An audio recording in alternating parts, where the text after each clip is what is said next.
Okay, you join me on an interview with Mark Vine and Claire Wiles. I'll just switch the camera around so we can get a closer view.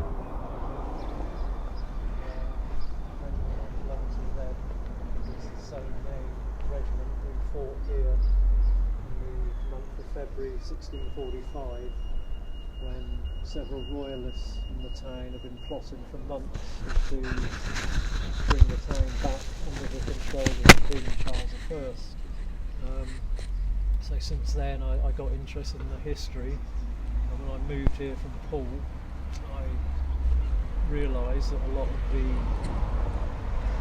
stuff that I've been learning about was still in situ, still in place, and you were able to see it, including the old high street, or what was left of it. What would this place have been like during that Battle of Weymouth? It was then, as it would have been before they destroyed it, it would have been the beating heart of the town, really. Pubs, obviously houses. It was a narrow, medieval planned high street with absolutely amazing buildings. Right where we're stood here would have been the old Tudor mansion, which need never have been destroyed. There was a big outcry at the time, and then we had to move this hideous monstrosity of the ex-WPC block a few metres that way, and we could have kept this absolutely unique building. But and at the height of battle during the Civil War in 1645, what would the scene have been like here? Well, it's become known as the Crown Church Conspiracy.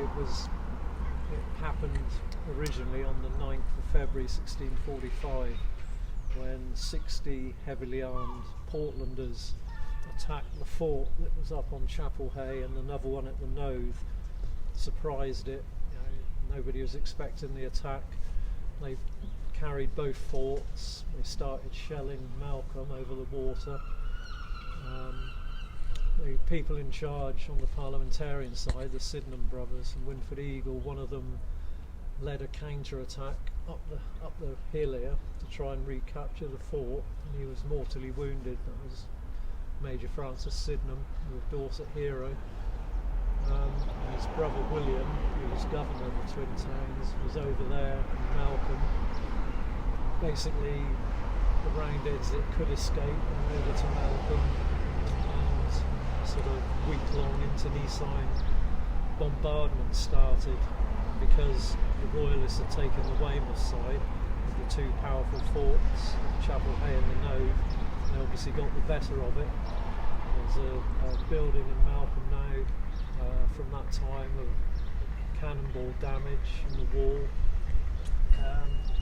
It went on for a couple of weeks. Eventually Colonel William Sydenham recaptured Weymouth, and then a huge 6,000 strong Royalist army came into the area under Lord Goring and decided to take the place at midnight on the 27th of February 1645. We did that by several thousand men crashing in through the town gate, which is up by the old boot pub. The gate posts are still there at the moment. And how important is it, with your knowledge, your depth of passion for the history of the town, for other people now to get an insight into what happened all those years ago? I think history, it's boys' own stuff, what happened here on that night. The parliamentarians are outnumbered 6-1. The people of Weymouth and wider need to know what happened, because it's if Sydenham had lost the town and the port at that time, the rumour was that the king had arranged for 35,000 French troops to land in Weymouth to help him win the war, because at the time he was not getting the better of it. So if Sydenham hadn't won that night, there would have been, so the rumour goes, 35,000 French soldiers landed in Weymouth. It was that important. Let's have a quick word. Claire, could you introduce yourself as well, please? Certainly, yes, I'm Claire Wiles, I'm Weymouth born and bred, and I'm absolutely passionate, like Mark, about the history of this area. This is the old town of Weymouth, because of course we had Weymouth and Melcombe Regis, and this was a planned town, as Mark said, in medieval times by the monks at St Swithin's in Winchester. So you've got this amazingly beautiful medieval street, and I know that many places have lovely medieval streets, but you would have had the marketplace. In Coker's survey of Dorsetshire, he mentioned the steps, the very steep steps that go to the chapel that is now gone. The history is in the lives of people and what happens to people, and that could be right under our feet. So you've got this medieval street where this amazing battle took place that so few people know of, and this is our one chance, our one and only chance, and it has to be excavated. It really does. We will never get another chance, and the people of Weymouth are owed this. And also, it would be very short-sighted not to actually use this within marketing Weymouth, because people would want to come and see it. Look how people were interested in the Vikings that were found on the Ridgeway. This is so important. You fought for 2 years to get to this point. How much of a relief is it that Dorset Council have come on board to get this project underway? I think it's a huge relief. It's extremely exciting. We do have to kind of make sure that we do get all the information and things are done in a way that we can see what's going on. I'd like to see webcams go up on the dig sites maybe, and I'm sure Mark, because he's really good at this sort of thing, of keeping an eye on what's going on and liaising with the people involved. But I think it is a really, really exciting time, and there are so many hundreds of people in Weymouth that feel the same. Let's not forget they found the alleged remains of King Richard III under a car park in Leicester. Exactly. What might you expect to find here? Who knows? I mean, could be anything, couldn't it? Wouldn't it be wonderful? I don't think there's any lost kings of this area, but you never know. They're allegedly King Canute has a couple of children buried over in a churchyard at Portland, so in St Andrew's churchyard. So you never know. The whole aim of the dig really is to find out the origins and the development of Weymouth.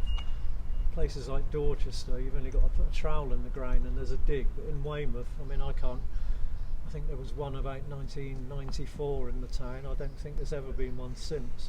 And Weymouth has got just as much history as Dorchester or anywhere else. Why has Weymouth been let down in that respect, do you think, Claire?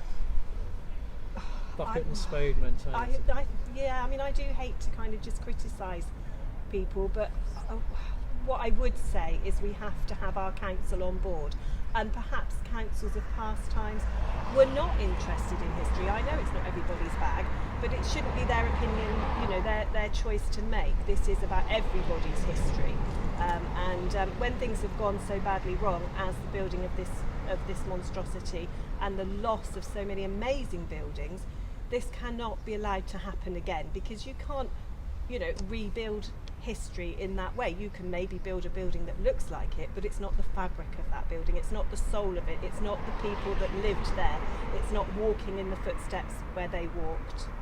Do you think they will find stuff here, Mark? I know you're heavily involved with your own sort of metal detecting and finding things and antiquities. What do you think the likelihood is that they'll unearth It's stuff? undoubted that they're going to find stuff. There was an old newspaper cutting from the mid-60s. There used to be a garage here, and when they knocked it down and started to rebuild, they found an underground home that they estimated was 500 years old, just here. And if there's one, there's going to be more. And what happens if they do find stuff? Is that going to delay development of this building that we see here, or the demolition and development, I should say? I hope nothing delays the demolition of it. I'd do it myself if I could. Yeah, well, it's part of the process. It all depends what they're going to find. There's bound to be obviously building remains, but it's beneath that we want to know about. When did Weymouth start? Saxon times, Roman times, Iron Age, Bronze Age, that's what it's all about. Places like Dorchester, I keep mentioning, I know, but they've got a wonderful history and people are interested in it. It brings visitors to the town. Could be the same for Weymouth. And this place that we're in now, I'm guessing, Claire, not a lot of people will know the deep history entrenched in this area. No, they won't. You know, even people that have lived here all their life are amazed at what's actually gone on here, because there's nothing to tell people what's gone on, and it's only through campaigning, like Mark has done, and talks that we've both done, and a video and things like that, that people are aware, and then they say, oh my goodness, that's amazing, we want to know more, we really want to know. Well, we wish you the very best of luck. Thank you. Well done on getting to this point. Thank you. And we'll keep tabs on what evolves over the next week or so, is it? I think they're going to be doing these trial They trenches. start tomorrow. Obviously, you've got to get the tarmac up before they can do anything. But I've been told they hope to start at least 2 of the trenches. Excellent. Well, good luck. Thank you ever so much. Thank you. Thank you.